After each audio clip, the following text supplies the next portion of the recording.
오늘 본문은 이 앞서 암나기를 찾으러 나섰다가 지칠 대로 지친 사울이 마침내 하나님의 사람 이 사무엘을 대면하는 결정적인 순간을 담고 있습니다. 인간의 눈에는 기가 막힌 우연의 일치 같지만 하나님의 시선에는 단 1분의 오차도 없이 맞물려 돌아가는 완벽한 섭리였습니다.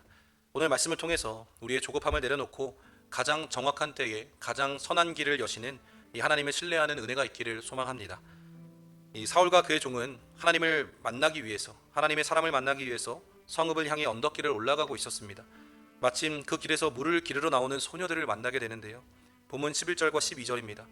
그들이 성읍을 향한 비탈길로 올라가다가 물 기르러 나오는 소녀들을 만나 그들에게 묻되 선견자가 여기 있느냐 하니 그들이 대답하여 이르되 있나이다 보소서.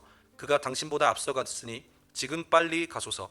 백성이 오늘 산당에서 제사를 드리므로 그가 오늘 성읍에 들어오셨나이다. 아멘. 이 사울 일행은 성읍 사정에는 어두운 외지인이었습니다. 선견자가 어디에 사는지, 지금 만날 수 있는지 전혀 알지 못했습니다. 그런데 하나님은 그들이 성읍에 들어서는 그 타이밍에 물을 기르러 나온 소녀들을 만나게 하십니다. 그리고 그 소녀들의 입을 통해서 아주 상세하고 생생한 정보를 전달케 하시는데요. 지금 빨리 가보세요. 마침 오늘 산당에서 제사가 있습니다. 이 선견자가 성읍에 들어오셨습니다. 지금 빨리 가면 성에 들어가기 전에 만날 수 있다 이야기하게 하십니다. 여기서 지금 빨리 가소서라는 이 소녀들의 촉구는 매우 중요합니다. 조금만 머뭇거리거나 다른 길로 돌아서 가며 지체했다면 사무엘은 이미 산당으로 올라가 버려 만나지 못했을 것입니다. 우리의 인생도 이와 같습니다. 우리는 한치 앞을 알지 못해서 물어물어 길을 걸어가는 나그네들입니다. 어디로 가야 할지, 누구를 만나야 할지 몰라 답답할 때가 너무나 많다는 것이죠. 하지만 우리가 믿음의 걸음을 멈추지 않고 나아갈 때 하나님은 길목마다 우리에게 이 물깃는 소녀들과 같은 이 안내자를 배치해 두십니다. 내가 꼭 필요한 정보를 가진 사람, 나를 바른 길로 이끌어줄 영적인 동역자를 정확한 타이밍에 만나게 하셔서 지금 그리로 가라고 인도하시는 분이 바로 우리 하나님이라는 것입니다. 그러니 여러분, 믿음 생활하면서 만나는 모든 이들을 하나님이 나에게 주신 소중한 사람이라고 여기시고 참으로 같이 믿음 생활하는 지체들을 온전히 신뢰하며 존중하며 또 그들의 입술을 통해 나에게 말씀하시는 하나님의 음성에 귀 기울이기를 소망합니다. 한편 사울과 종이 드디어 성읍 안으로 들어섭니다. 14절을 보면 그들이 성읍으로 들어갈 때에 사무엘이 마침 산당으로 올라가려고 마주 나오기 시작합니다. 미리 약속이라도 한 것처럼 두 사람의 동선이 만나게 되는 장면인 것인데요.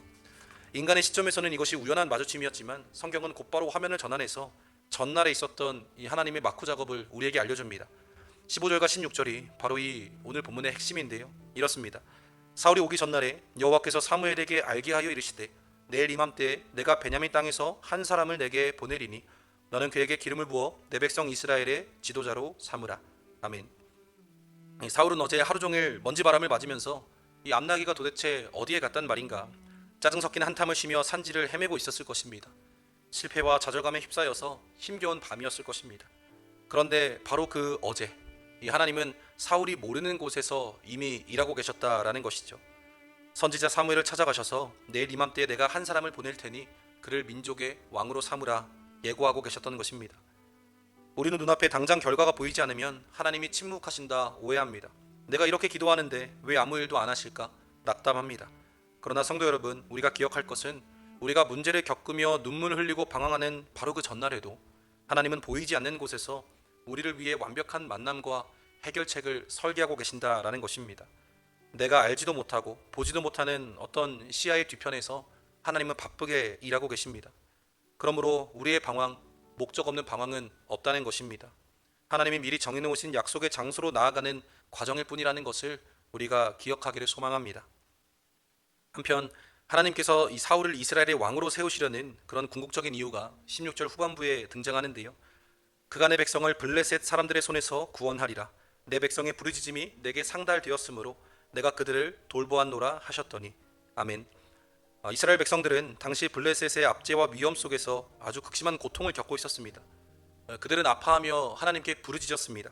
하나님은 그들의 신음소리를 단 한마디도 땅에 떨어뜨리지 않고 다 듣고 계셨습니다. 내 백성의 부르짖음이 내게 상달되었다. 내가 그들을 돌보았다. 이 하나님의 긍휼의 마음이 사울이라는 청년을 선택하여서 사무엘에게를 인도하신 진짜 원동력이라는 것입니다. 그래서 이 17절에서 이 만남이 성사가 되는데요. 사무엘이 사울을 볼 때에 여호와께서 그에게 이르시되 보라, 이는 내가 내게 말한 사람이니 이가 내 백성을 다스리시라 하시니라. 아멘. 사무엘이 사울을 바라보는 순간 하나님의 세밀한 음성이 사무엘에게 울려 퍼지게 됩니다. 보라, 이 사람이다. 내가 어제 너에게 말했던 그 사람이 바로 이 사람이다. 사울은 그저 암나기의 행방을 물으러 온 평범한 청년이었지만 하나님은 그를 내 백성을 다스릴 자라며 엄숙히 선포하십니다. 암나기를 잃어버린 사소한 일상의 문제가 이스라엘 전체를 구원하시는 하나님의 위대한 구원 역사와 연결되는 순간인 것이죠. 여러분, 하나님께서는 우리의 기도를 들으시는 분입니다. 고통 속에 던져진 비명 같은 어떤 신음소리도 외면하지 않으십니다. 이스라엘의 부르짖음을 들으시고 사울을 준비하셨던 것처럼 오늘날 우리의 눈물 섞인 기도를 들으시고 하나님은 이미 보이지 않는 곳에서 우리를 도울 사람과 상황과 환경을 예비하고 계십니다. 사랑하는 성도 여러분, 비탈길에서 물깃는 소녀들을 만나게 하시고 또 성벽길에서 사무엘과 마주치는 이 사울의 발걸음을 우리는 말씀을 통해서 봅니다. 사울은 자신이 정확한 시간에 정확한 장소로 걸어가고 있었다라는 사실을 전혀 알지 못했습니다. 그저 발길 닿는 대로 종이 가자고 하니까, 물깃는 소녀들이 알려주니까 그 길을 걸어갔을 뿐입니다. 하지만 이 사울의 걸음걸이조차도 하나님의 완벽한 섭리 안에서는 오차가 없는 이 필연의 동선이었다라는 것입니다. 여러분, 혹시 지금의 인생의 비탈길을 오르면서 내가 지금 제대로 가고 있는 것이 맞은 것인가 불안해하는 분이 계십니까? 왜 내 기도의 응답은 이루어지지 않을까? 하나님은 왜 일하지 않으실까? 하나님의 타이밍을 의심하고 있는 분이 계실까요? 낙심하지 마시기 바랍니다. 사울이 오기 전날에 이미 말씀하셨던 하나님은 우리의 문제가 해결되기 전날에 이미 모든 것을 준비해 주시는 분인 줄로 믿습니다. 그리고 마침내 때가 이르면 하나님께서는 우리의 눈을 열어서 보라, 이는 내가 내게 말한 은혜의 자리다 라고 이야기해 주실 줄 믿습니다. 그러므로 오늘 하루 나의 조급한 어떤 마음을 내려놓고 신실하신 하나님을 여전히 바라보는 저와 여러분 되기를 소망합니다. 하나님, 오늘도 내 걸음 인도하셔서 영적인 만남 주시고 하나님의 정확한 타이밍에 내가 그것을 바라보고 순종하게 하여 주시옵소서. 우리가 그렇게 기도하며 이 섭리의 길목마다 예비하신 은혜를 풍성히 누리는 모든 성도님 되시기를 주님의 이름으로 간절히 소망합니다.